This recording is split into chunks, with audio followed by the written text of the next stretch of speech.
Acara ini dipersembahkan oleh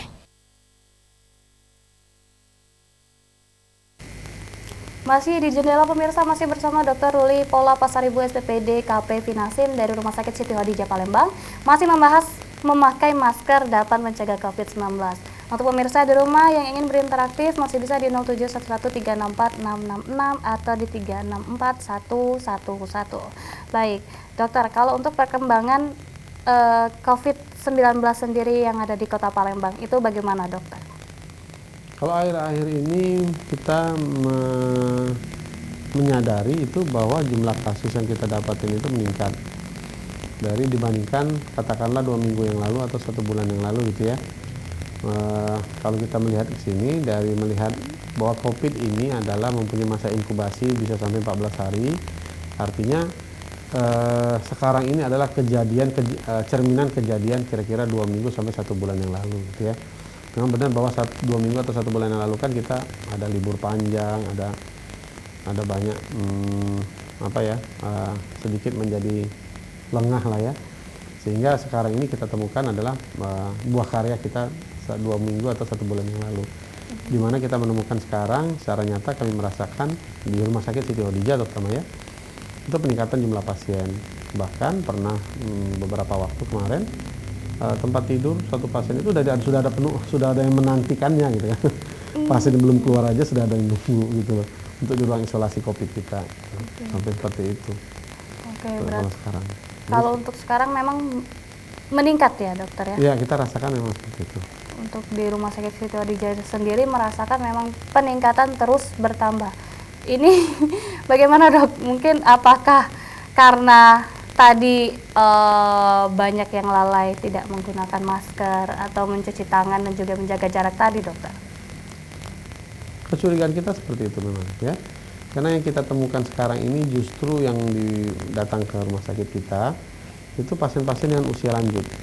Usia lanjut atau pasien sudah pernah stroke sebelumnya, pasien sudah ada serangan jantung, pasien yang sebenarnya kalau kita lihat dari pasien-pasien tersebut ini adalah orang-orang yang mobilitasnya sudah menurun, dia nggak jalan-jalan. Jadi kemungkinan adalah keluarganya yang masih sehat itu yang jalan-jalan, yang nggak pakai masker dan sebagainya, sehingga menularkan ke mereka-mereka yang sekarang kami rawat. Berarti penularan dari keluarga sendiri bisa kemungkinan besar ya, dokter. Betul. Ya. Baik. Untuk vaksin, dokter, untuk vaksin COVID-19 ini sendiri, susah banget nih. Infonya akan segera ada. Itu bagaimana, dokter? Vaksin ini sebenarnya sesuatu yang kami nantikan gitu ya. Karena dia sudah uji coba level 3 ya, terutama yang besar sekali dilakukan di Arab Saudi sebenarnya itu ya. Nah, sekarang kalau vaksin itu sudah di-approve atau disetujui, maka ya kita pakai vaksin ya. Karena vaksin itu sebenarnya kan menimbulkan ketahanan tubuh yang lebih ya. Walaupun katanya beberapa kasus dilaporkan bahwa vaksin yang ada, yang sedang diteliti sekarang ini tidak bisa melindungi 100% ya. Karena virusnya selalu bermutasi ya. Tetapi secara logikanya seperti ini deh. Andai virus itu sudah bermutasi menjadi 100 macam lah ya. Terus tersedia vaksin yang hanya bisa melindungi dari 40 macam. Aku rasa itu masih lebih mending daripada kita terancam oleh 100 gitu ya. Maka sebagian terlindungi itu lebih baik daripada tidak terlindung sama sekali ya. Jadi vaksin itu ya kita berharap secepat mungkin disetujui, karena memang masih dalam upaya mendapatkan persetujuan. Berarti memang saat ini sedang menantikan ya, dokter? Sedang menantikan, benar-benar dinantikan. Benar-benar dinantikan. Tapi untuk vaksin ini sendiri, ini bukan untuk menyembuhkan ya, dokter? Tidak. Ya. Vaksin itu bukan untuk menyembuhkan, ya, beda. Vaksin itu untuk menimbulkan daya tahan pada tubuh seseorang sehingga dia lebih tahan. Ya, dalam hal ini lebih tahan terhadap apa yang kita berikan. Baik. Memang untuk melindungi ya, dok, melindungi pasien-pasien tersendiri. Untuk diprioritaskan mungkin, dokter, yang mendapatkan vaksin itu siapa saja nanti, dokter? Pertama prioritas itu pasti mohon maaf di tenaga kesehatan ya, karena kenapa kita harus sadari bahwa dalam kondisi wabah itu layanan atau kekuatan layanan kesehatan itu tidak sebanding dengan kebutuhan. Jadi kalau kita kehilangan satu perawat atau satu orang dokter yang sakit, maka dia kalau sakit dia harus diisolasi selama 10 sampai 14 hari gitu ya. Maka dia tidak bisa menjalankan tugasnya melayani pasien-pasien berikutnya. Jadi kita kalau ketimpangan ini semakin hebat, maka kan semakin banyak orang yang tidak bisa ditolong. Jadi prioritas pertama itu pastilah adalah tenaga kesehatan, ya, seperti itu. Nanti selanjutnya bisa dipilih apakah nanti guru ataukah nanti orang-orang dengan penyakit tertentu, gitu ya, nanti bisa dipilih. Tapi yang jelas, yang pertama kali memang sekarang dalam kondisi pandemi seperti ini yang harus kita proteksi terlebih dahulu adalah petugas-petugas kesehatan. Oke, baik. Memang yang harus diprioritaskan adalah tenaga kesehatan ya, dokter ya, untuk diberikan vaksin ini sendiri, karena ini untuk melindungi ya untuk daya tahan tubuhnya ya dokter ya, bukan untuk menyembuhkan nanti yang mohon maaf mungkin yang terkena ya pasien COVID, saya mau vaksin itu, saya mau sembuh nanti, bukan untuk menyembuhkan tapi untuk memberikan ketahanan dan melindungi ya ini dokter. Baik dokter, kalau untuk seseorang ya dokter menggunakan masker tapi sulit bernafas, terus dia melepaskan sebentar lalu menghirup dan dipakai lagi, itu bagaimana dokter? Pastikan Anda tahu di mana Anda melepaskan masker. Jangan melepaskan masker di dalam ruangan yang ventilasinya nggak baik. Sendiri itu tidak menjamin ruangan itu bersih, karena studi sudah menunjukkan, ya, bahwa kalau saya di dalam ruangan ini tidak pakai masker terus saya bersin, ya, maka droplet nuklei yang saya keluarkan pada saat bersin tadi itu akan tetap berada di dalam ruangan ini bahkan sampai 20 hingga 40 menit kemudian. Jadi kalau ada orang lain masuk dalam ruangan ini terus dia membuka masker karena dia merasa sendirian, maka dia bisa terpapar, ya. Dan droplet nuklei tadi akan tetap kecuali udara dalam ruangan berganti. Jadi pastikan di mana dia melepas. Kalau misalnya dia mau melepas di suatu area terbuka yang kebetulan di sekitarnya nggak ada orang, dia lepas sebentar, dia bernafas, melegakan nafas, ya hendak masalah, ya. Atau kalau dia punya kendaraan mobil pribadi yang dia sendiri yang pakai, nggak ada orang yang masuk, maka pada saat dia masuk ke dalam mobil dia bisa lepas, dia bernafas di situ. Baik. Hati-hati hati-hati kenali di mana kamu melepaskan maskermu. Dan hati-hati juga tadi sudah saya sampaikan bahwa sisi dalam itu harus dijaga tetap bersih. Jangan menyentuh sisi dalam kalau nggak yakin bersih. Termasuk menyentuh dengan tangan kita sendiri nggak boleh. Ya, kalau kita mau menyentuh sisi dalam, cuci tangan dulu. Terpaksa disentuh ya disentuh. Baik. Walaupun kita sudah membukanya dengan benar ini dokter, ya, dan masker itu atau kita bungkus mungkin serapi mungkin, dan nanti bisa kita gunakan lagi atau bagaimana itu dokter?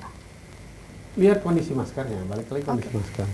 Ya, kalau masker sudah dirasakan berbulu dan gatal di hidung ya sebaiknya diganti. Ya, atau maskernya sudah basah, dilepas maksudnya dikeringkan, atau sangat tidak kita sarankan. Ya, sebaiknya kalau yang sudah basah atau teksturnya sudah tidak nyaman lagi kita pakai, ganti aja. Ya. Tapi kalau memang benar-benar baru dipakai 5 menit, Toto keluar pakai nafas, ya yakinkan bagian dalam itu tidak terkontaminasi, tidak kena. Baik. Berarti memang harus melihat ini dokter ya, di mana kita melepas, kapan kita melepasnya itu ya dokter.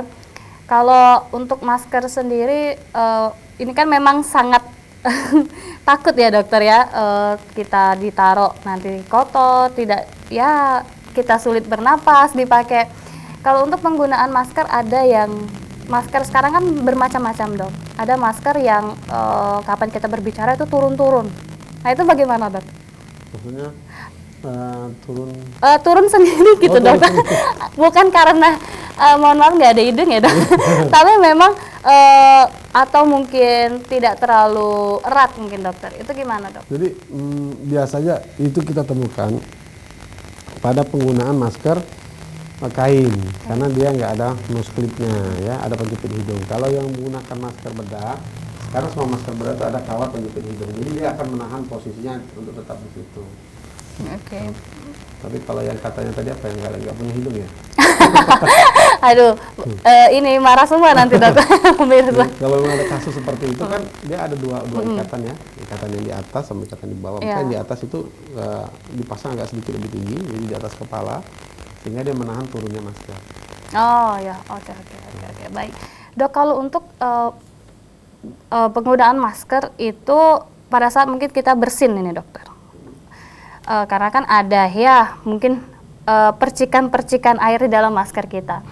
Apakah kita harus mengganti masker kita atau tetap digunakan sampai seperti dokter bilang tadi, apakah memang sudah basah atau mungkin memang sudah yang merasa sudah tidak nyaman, itu bagaimana dokter? Sebenarnya pada saat kita bersin udah mulai basah. Karena keluar tadi kan 4.500 sampai 1.000 percikan. 1 juta percikan, sorry maaf. Ya. Jadi sebenarnya udah mulai basah itu ya. Jadi jika memungkinkan sesegera mungkin ganti masker. Oke. Jika tidak memungkinkan jangan dilepas. Karena biasanya kalau orang bersin itu mau bersin lagi. Bersin pertama dia pakai masker, wah harus diganti, dilepas maskernya belum ada, dia bersin lagi terbuka kemana-mana. Ya. Oke. Ya. Pastikan langsung ada ganti ya. Kalau nggak ada ya jangan dilepas dulu, yang membahayakan orang lain. Ya. Saran saya, ya sesegera mungkin cari ganti, maka ganti masker. Oke. Nanti bersin yang kedua pakai masker yang baru lagi, dokter. Bersin ketiga pakai lagi. Wah, ini. Oke, baik, dokter. Nggak harus pakai masker. Oh, nggak harus, dokter. Misalnya dia bisa pakai sapu tangan atau tisu ya. Tisu.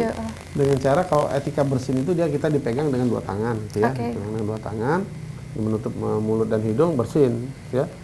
Beda dengan batuk. Kalau etika batuk, kita batuknya menggunakan lengan baju bagian depan. Ini batuk. Oh, gini ya. Ya. Tapi kalau bersin, kalau pakai jas dia pakai dalaman jas, atau kalau dimasuk dia gitu ya, kayak ninja. Terus atau kalau enggak dia tisu, 2 tisu dipegang gitu. Udah selesai bersin, tutup, buang. Oh, oke. Nggak usah diperiksa, ya. Nggak usah diperiksa.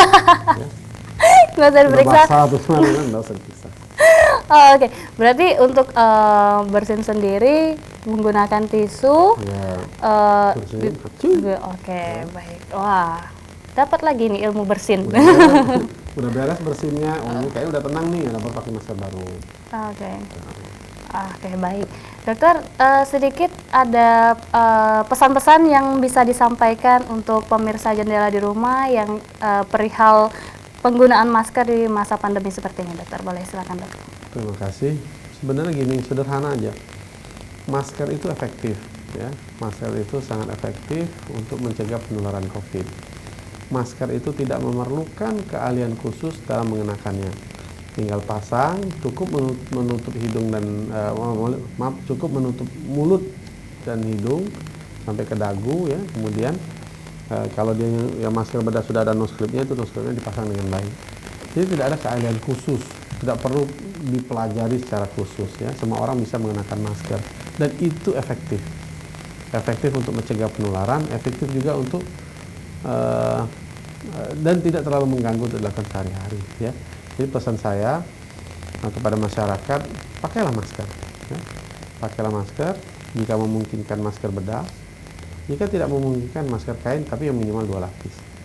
Ya, masker main, dengan semua memakai masker semua akan aman, gitu ya. Oke, baik. Dengan memakai masker semua akan aman. Nah, mudah-mudahan ini, dokter, ya, kita harus mengurangi penyebaran COVID-19 ini. Iya, Baik.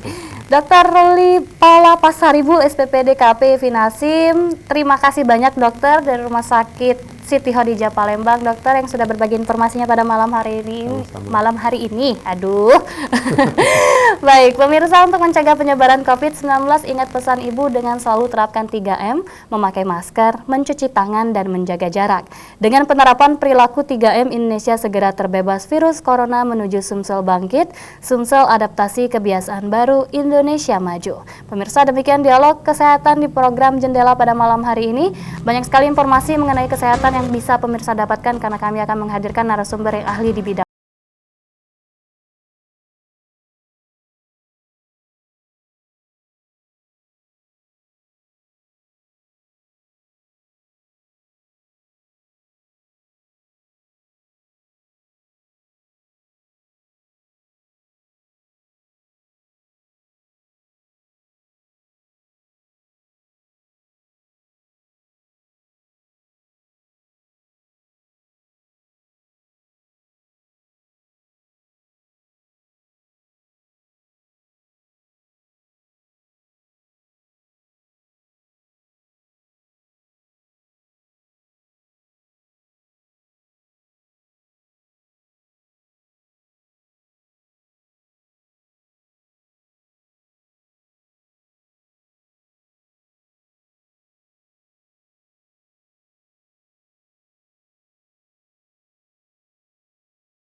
Acara ini dipersembahkan oleh